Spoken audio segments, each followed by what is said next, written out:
What is toxicokinetics?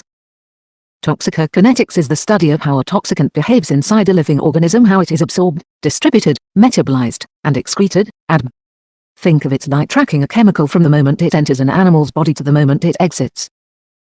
For instance, if a cow consumes a aflatoxin-contaminated feed, toxicokinetics will explain how much is absorbed in the gut, whether it reaches the liver, how it's processed there, and how much is eventually found in milk. Understanding these dynamics helps veterinarians anticipate toxicity, set safe exposure limits, and time withdrawal periods for food animals. How does absorption influence the toxicity of a compound? Absorption is the gateway. A toxicant must first cross physical barriers like skin or gut lining to enter the body. The root matter, a substance like nicotine, is more toxic when inhaled than swallowed due to faster absorption through lung alveoli. Another example is ivermectin. It is poorly absorbed through intact skin but can be dangerous if applied to mucous membranes. The physicochemical nature of the toxicant, lipid solubility, size, ionization, and the presence of transporters at the barrier site all influence how much gets absorbed and thus, how much harm it can cause. What is the role of distribution in toxicant exposure? Once absorbed, the toxicant gets distributed through the bloodstream to different organs. But distribution is not uniform. Some compounds favor specific tissues. For example, strychnine distributes rapidly to the central nervous system, causing seizures. Lead prefers bone, mercury targets kidneys and brain, and persistent organic pollutants like dioxins accumulate in fat. Barriers like the blood-brain barrier or placenta may slow some toxicants, but lipophilic compounds often bypass them.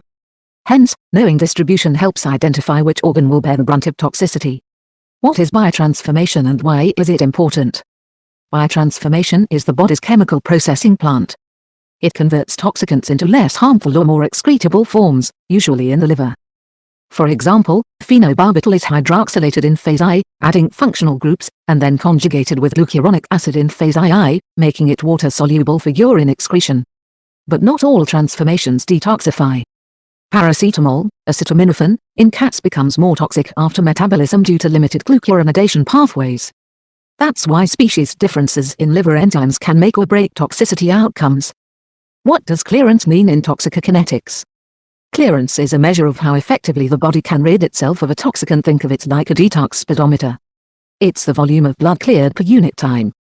For example, a rabbit poisoned with the pesticide carbofuran will recover faster if the liver and kidneys are clearing the substance efficiently. But if the rabbit is dehydrated or has kidney failure, clearance drops, increasing risk. Drugs like gentamicin, which rely on renal clearance, are especially risky in patients with compromised kidneys. What is the volume of distribution, VD? VD is a hypothetical volume that reflects how widely a toxicant spreads in the body. If a drug is confined to blood plasma, like heparin, VD is low.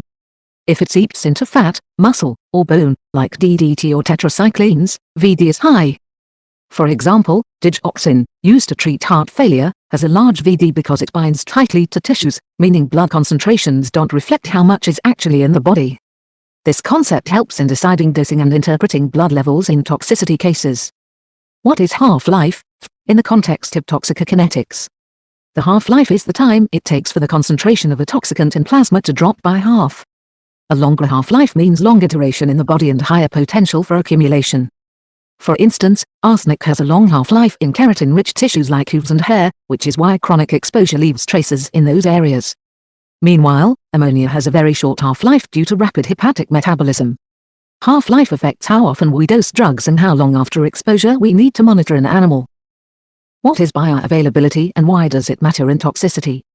Bioavailability, F, is the fraction of the toxicant that reaches systemic circulation unchanged. Intravenous administration gives 100% bioavailability, but oral or dermal routes usually offer less. For example, oral ingestion of zinc phosphide is highly bioavailable in rodents, which is why it's a potent rodenticide. Conversely, glyphosate herbicide has poor dermal bioavailability, which lowers toxicity risk in accidental skin contact. When treating poisonings, knowing the likely bioavailability helps assess severity. What are flip-flop kinetics? In flip-flop kinetics, the rate of absorption is slower than the rate of elimination. This makes it look like the toxicant stays in the body longer, when in reality, it's just being absorbed slowly. A practical example is the dermal absorption of organophosphates in cattle.